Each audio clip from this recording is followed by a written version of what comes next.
After this thermometry and scales of temperature, let us now discuss the thermal expansion. Under this head of thermal expansion, let us now first discuss the expansion in solids. Okay. First of all, I just tell you, all solids are found to expand on heating. Almost all solids, they expand on heating. Why they expand? Simple thing. A solid material is made up of the atoms and the molecules, and at a particular temperature, these atoms and molecules are situated from each other at some equilibrium distance. Understand? These atoms and molecules are there in a solid at some equilibrium distance. When this solid is heated, okay, these molecules gain the kinetic energy, right? And their molecular motion, due to their molecular motion at some here, so their effective distance, their distance increases.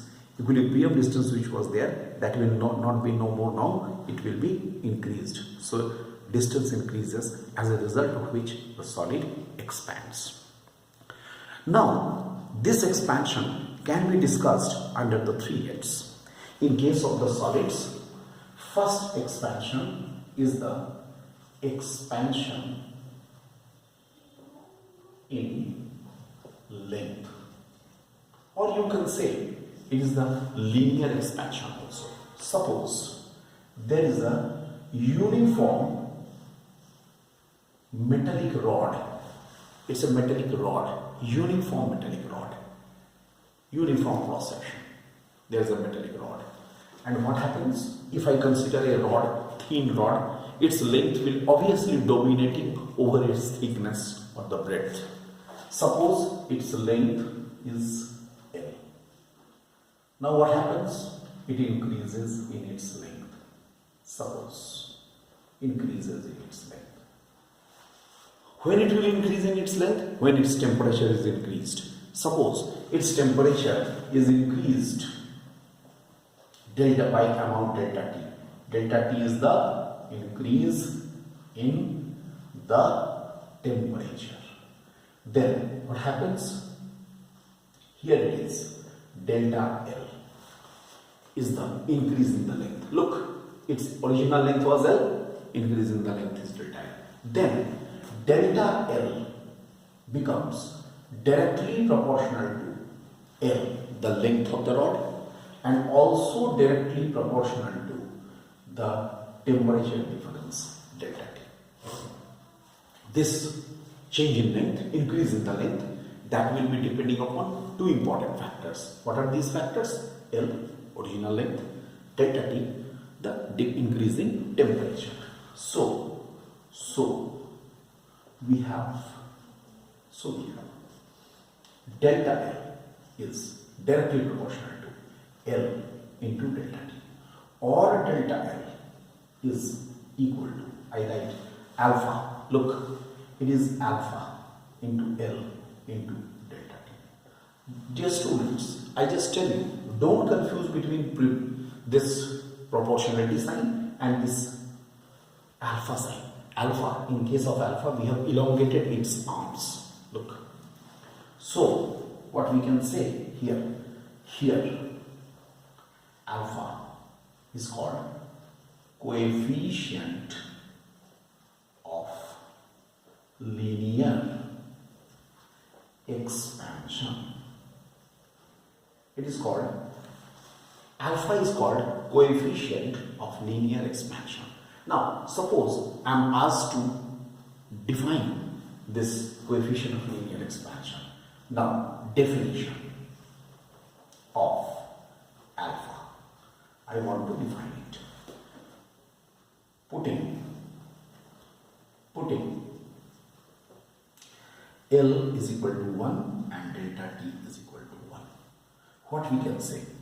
Alpha is equal to delta L.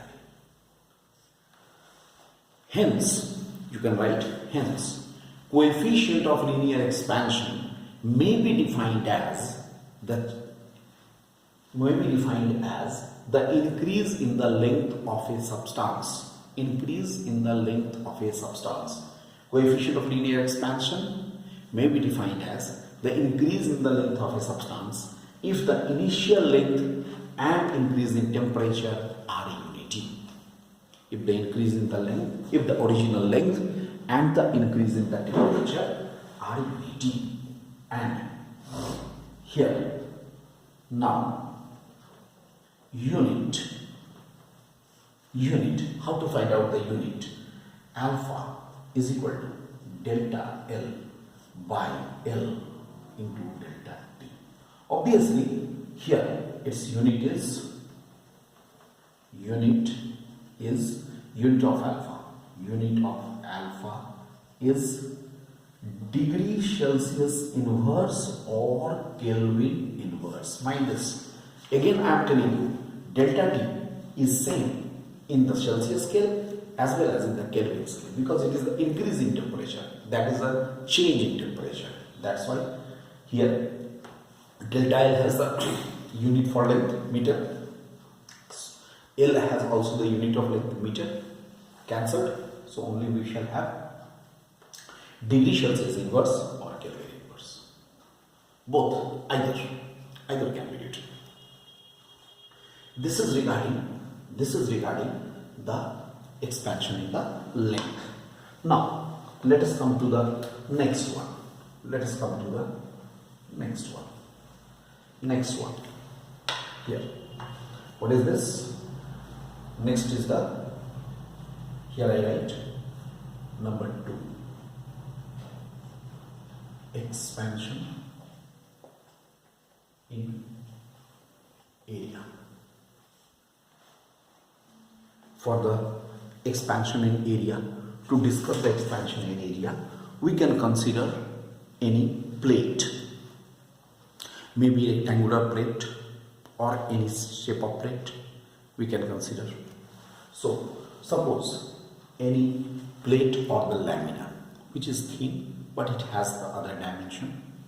So we consider a plate whose S is the initial area, and suppose delta T is the increase in temperature of the plate. The plate is heated uniformly from all sides. The plate is itself uniform. It is heated uniformly. Its area increases. Suppose delta S is the increase in area. Then what will happen?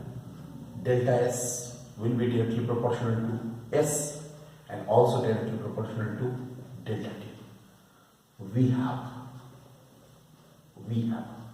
delta S is directly proportional to S into delta T, or delta S is equal to beta S delta T. You can say, students, you can just realize both the proof, mathematical part are almost the similar. Only the quantities are changing. Otherwise, the mathematical part is similar with each other. So we can say again for definition. Okay, sorry. First I introduce this here. What is beta? Beta is the coefficient of superficial expansion. Beta is the coefficient of superficial expansion. Now I want to define beta just like the previous. Putting. If I put S is equal to 1 and delta T is equal to 1, then beta should be equal to delta S. Hence, coefficient of superficial expansion may be defined as the increase in the area of the substance.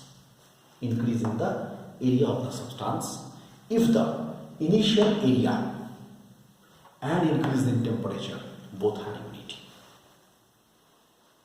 If the initial area and increase in temperature both are unity, in that case beta is equal to delta S. I hope you all have got this point, right? So this is regarding beta. Now next one in this only. Okay, one more thing. Here I write unit of beta is also degree Celsius inverse or Kelvin inverse. How it is so, I hope all of you can make out. I don't have to tell you that how it will be happening. Now, finally, we are coming to expansion in volume. Let us now see the expansion in the volume. For the volume, we shall consider a solid block, maybe a cube, maybe a sphere, solid block. Okay, in case of the block, what will happen? Uniform block, suppose. Okay, and suppose I heat it uniformly from all the sides. It will be expanding in a volume.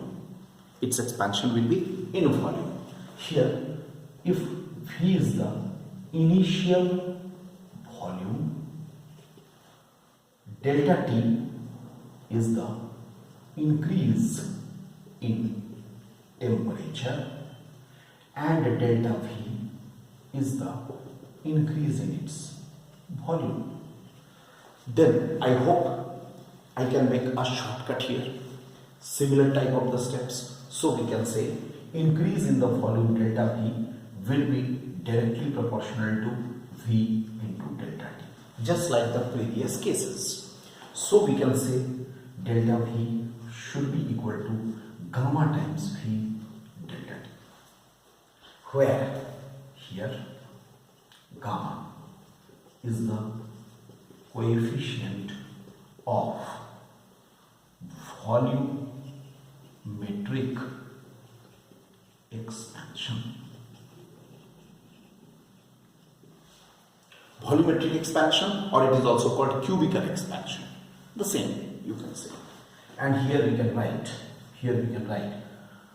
for V is equal to 1 and delta T is equal to 1, gamma should be delta V. Then you can define coefficient of cubical expansion or volumetric expansion can be defined. How can you define it? It is defined as the increase in the volume of the substance if the initial volume and increase in temperature are unity. If its initial volume and increase in temperature are unity. Okay, and I tell you here also I write unit of gamma is also degree Celsius inverse or Kelvin inverse. Degree Celsius inverse or Kelvin inverse. I think all of you have understood alpha, beta and gamma. This is all about the three types of expansion. These are the important three types of the expansion. We shall continue it in the next lecture.